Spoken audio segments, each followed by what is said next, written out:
crash now, yeah. When I found you, I found me. Always want the life in the backseat. If you walk out, I'll crash now, yeah. 'Cause I've been thinking about it for too long. Lately I've been thinking about it all I'm gonna do is miss you when you're gone. Oh, yeah. I'll miss me when you're gone. All right, guys, welcome to another episode of Next Up with Nicole Ryan. I'm Nicole Ryan. That's Sarah Nekich. And this is Will Linley. Hey. Hey. Hello. Thank you so much for having me. So he is what's up next. Will Linley. We'll say that 10 times fast. I'm just saying. Really? Can't do it. Can't do it. It really is. We are so excited to have you on.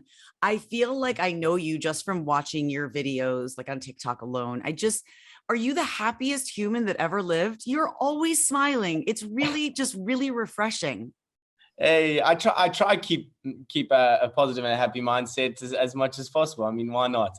Yeah, well, you're a better human than I need to take a couple notes from you. It's amazing. It really is. It's contagious. So hopefully I get some of that. So you are from South Africa. Give me a little background. What is it like growing up there? Man, it's I'm the youngest of 4 boys. So it was lot of, it's chaotic. I promise you. I don't know. My Your poor mother. Saints, I tell you, saints. But I grew up at the youngest of 4 boys and just a lot of chaos and a lot of sports, a lot of time spent in the garden, time spent in the ocean, up the mountain. We're a very active family. And I mean, Cape Town's one of the best cities in the world. You have the mountain, the ocean, the city's quite small, actually. And so I just have fallen in love with this country and the city as I've grown up and lived in it. And we were constantly singing, doing music in the house. And so this place is a very, very special place in my heart. So you grew up in a very musical family. Your parents were always singing, or just you and your brothers, or all of you? Were you a bit of a partridge family? No, I wouldn't quite say that. but listen, my pops was banging some John Denver in the car when I was a young kid, and my mum the Dixie Chicks. And so I think from a young age we were kind of just brought up around music and singing in choirs and things like that. But I wouldn't quite put us on that level. Oh, I love it. I love it. Did you always want to pursue a career in music? Was that always what you wanted to do from a very young age? Or were you one of those kids who was like, oh, I'm going to be an astronaut. I'm going to fly to the moon one day? Most people don't do I didn't know what I was going to do. I was studying like a business degree at university. I didn't know what to do. I was one of those kids. And in my frame of reference, music as a career was never something that was actually achievable and possible. I feel like a lot of the time people grow up in the States and maybe they know someone who knows someone who knows someone who's done music or is in the creative industry.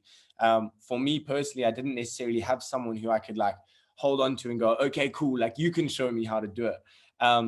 And then one thing kind of led to another when South Africa went into our major lockdown and I was doing music and put something up on SoundCloud, which sucked. We will never talk about that. But got put in touch with this guy called David Bolshaw, who's a producer in Cape Town. And we got to chatting. And finally, I felt like I'd met someone who loved music just as much as me. And we got to chatting and writing. And the rest is history, I guess. Wow. And TikTok, I mean, I said, I just fell in love with you, even watching your videos. So much fun. What got you to start TikTok? What got you to first put like your first TikTok up? David kind of said to me, he was like, dude, bro, there are one too many people blowing up on this app. You have to just commit to a month. And I was like, okay, fine, twist them arm. And ended up just committing to a month of doing like a video a day.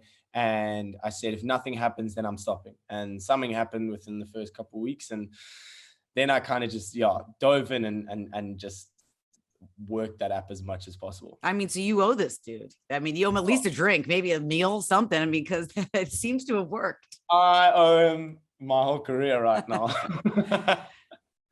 What's the music scene like in South Africa growing up? Like, was it like the culture and everything? Like, what is it like finding a producer like that in South Africa? Man, it is bustling, but it's bustling in particular lanes, you know? And so in the pop lane, which I kind of find myself in, there's not a lot happening. But if you go into like R&B, amapiano, Afro beats, pop, like that type of stuff, you can really make something happen. And there are incredible artists and incredible producers in those spaces. But for me personally, it was like, wait, whoa. There's all these incredible people, incredible spaces, but I don't feel like I fit in that lane, you know? So it really is just such a diverse market, and there's so many listeners just ready for music and just consuming music left, right, and center. I grew up my parents listened to a lot of a guy called Johnny Clegg when I was younger. And then more like recently, guys called Matthew Mole, Jeremy Loops. I don't know if you guys know Loyiso, who's signed to Republic, incredible South African voice. And I give him a couple of years before that man's just an absolute legend. But just there's just so much music happening, you know, but in that pop space, I think that's where like it's a couple years behind, and I give it just a little bit of time before the pop scene is just as bustling as maybe the Afro scene and the R&B scene, whatever. Yeah. That's really cool. That's really cool. Now you met, what was the guy's name again? That you started working with, the producer? David. So did you meet him on TikTok, or you met him elsewhere? No, so I met him elsewhere. So after I put that song up on SoundCloud, I met him through like a friend of a friend. And then he's in a production duo called Noble, and the other producer is a guy called Bubele Boy. And we kind of all got to chatting, and so I met David through a mutual friend, and then I met Bubele through David. So you met him through that way. Have you made any, artist friends? Have you made any connections on TikTok that were unexpected besides the fans, obviously?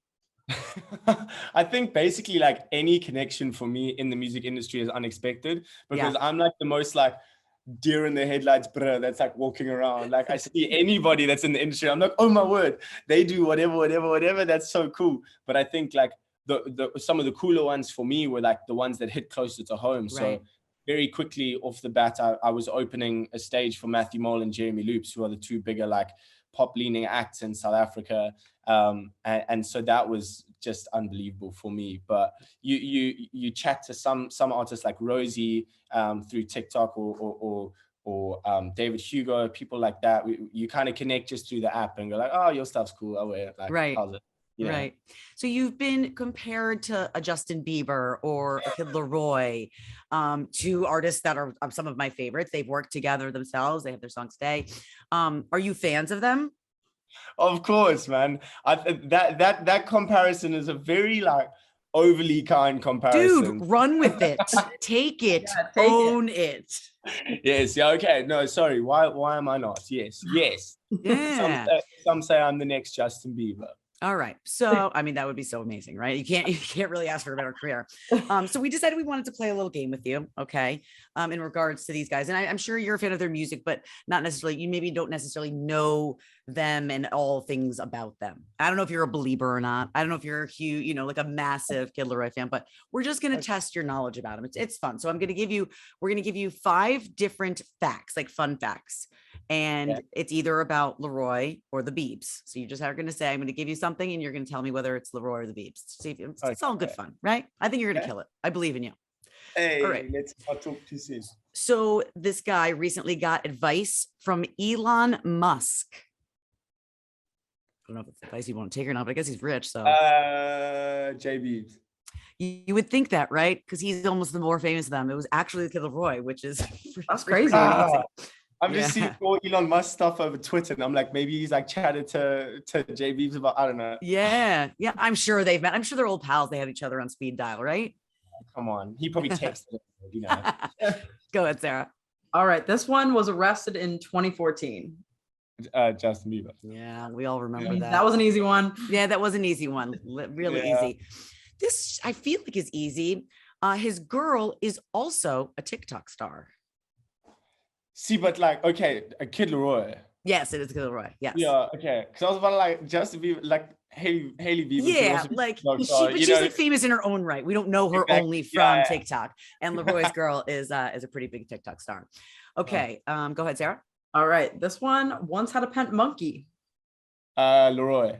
No, Justin, and then he got the monkey taken away from him. It was the scandal of 2015. I mean, come on, Will. Was I living under a rock, man? Goodness gracious. Okay, this is the last one. He has a little brother named Austin. Oh no! See, I'm gonna get this wrong. Bieber. No, he does have a lot of siblings, so that one was hard. I know. I didn't even know Leroy had any siblings. But I know. I'm pretty sure Leroy has a younger brother because his younger brother does some beats on his. yeah, his name is Austin. Did you say Leroy? Did you say Bieber? Did I mishear you with that South African accent? I think I said Bieber. Okay. All right. Yes, it is Leroy. Listen, you learn something new every day. We got a little education here on Next Up with Nicole. Come on. Yeah, you're a believer now. You're officially a believer now. I'm a believer. I know everything about the Beebs, so I'm dropping my knowledge on you now. Appreciate it. All right, so let's delve into your songwriting and your music a little bit more. Your debut track, "Miss Me When You're Gone," has garnered so much attention. 8 million streams. Is that for real, dude? That's incredible. You see, even you're still surprised by it. What inspired you to write this song? I think kind of like the main story was I ultimately had met someone at the beginning of my university career, and I loved the person that I was when I was around her. And then lockdown hits, and we were kind of forced into our homes, and you couldn't really see anybody. And she ended up going off to university overseas, and I remember just kind of sitting, and I had this little guitar loop, and I'd written the words in my notes. When I found you, I found me. And that's kind of the inspiration behind it is missing the person that I was when I was around this girl. The music actually, the music video really captures the vibe of this track. Tell us a little bit, give us some behind the scenes about how you put the video together. So the video is actually directed and kind of and shot and everything by, remember I spoke about Bubele Boy, who's one of the producers. His brother, Abongwe Boy, is Bubele's younger brother, guy from Johannesburg.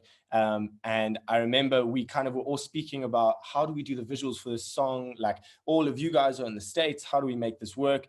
And Bubs was just like, nah, Oaks, I've got you covered. My brother, he's got you. Don't stress, we'll make this work. And I remember I always struggle with the visual aspects of songs. I'm always like, how does one actually put that into a visual thing and give it to your fans? And I remember just sitting with Abongwe, like on FaceTimes, and he'd go, okay, what colors are you seeing? And what things kind of, like, what does this make you feel? How does this, okay, cool. Okay, what if we did this? And then suddenly we just started building this little story. And I didn't want it to be the whole cliche, like guy meets the girl in verse 1, and then they get together in the chorus, and then they're fighting in verse 2, and then she's storming chorus 3, and then you see them like with other lovers, and it's like, that's just so cliche and cringe for me. And you see me, I'm just like, tell me more. No, but yes, it definitely is. We've heard that before. We've seen that before. Exactly. And so with this one, I was like, let's try do something of that ilk, but do something a little bit different. And that's ultimately how we got there.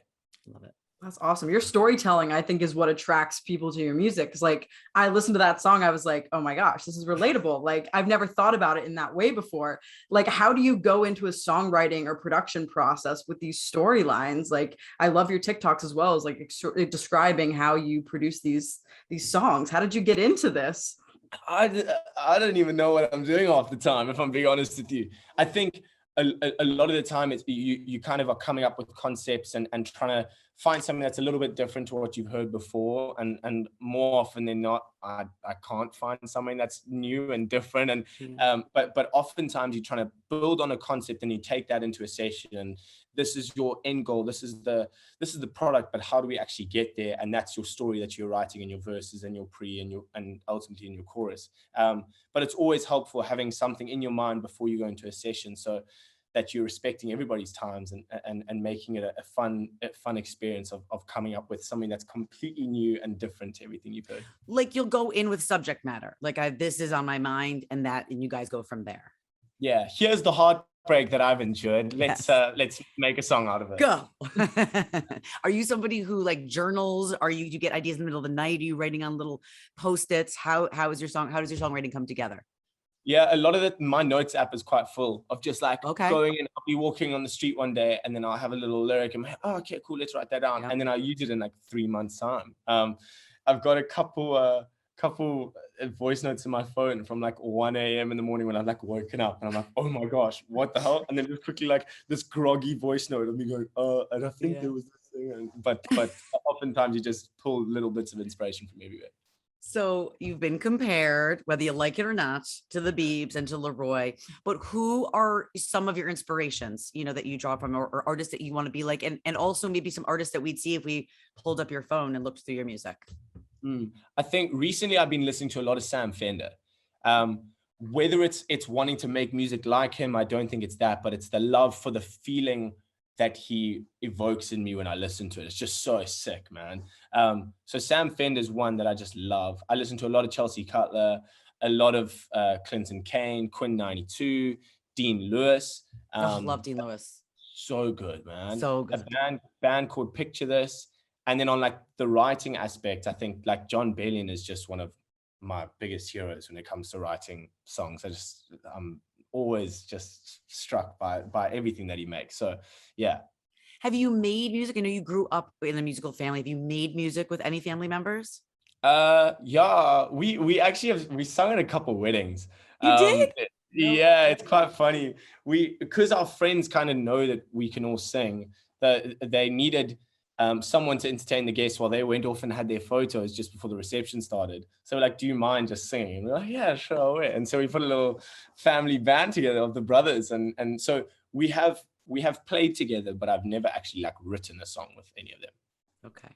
All right. Well, the show's called Next Up, and today it is Next Up with Will Linley. Do you have plans for an EP, for an album release? I mean, are we going to get that down the road? An EP is coming sooner than you think. That's all you're going to give me? That's not even a bone. You didn't even throw me a bone there. I mean, come on. We've got a single coming 18th of May. Okay. Ooh, you heard it here first. Yeah. Okay. It actually, yes, I haven't even announced it. So. I like it. It's breaking news right here on Next Up.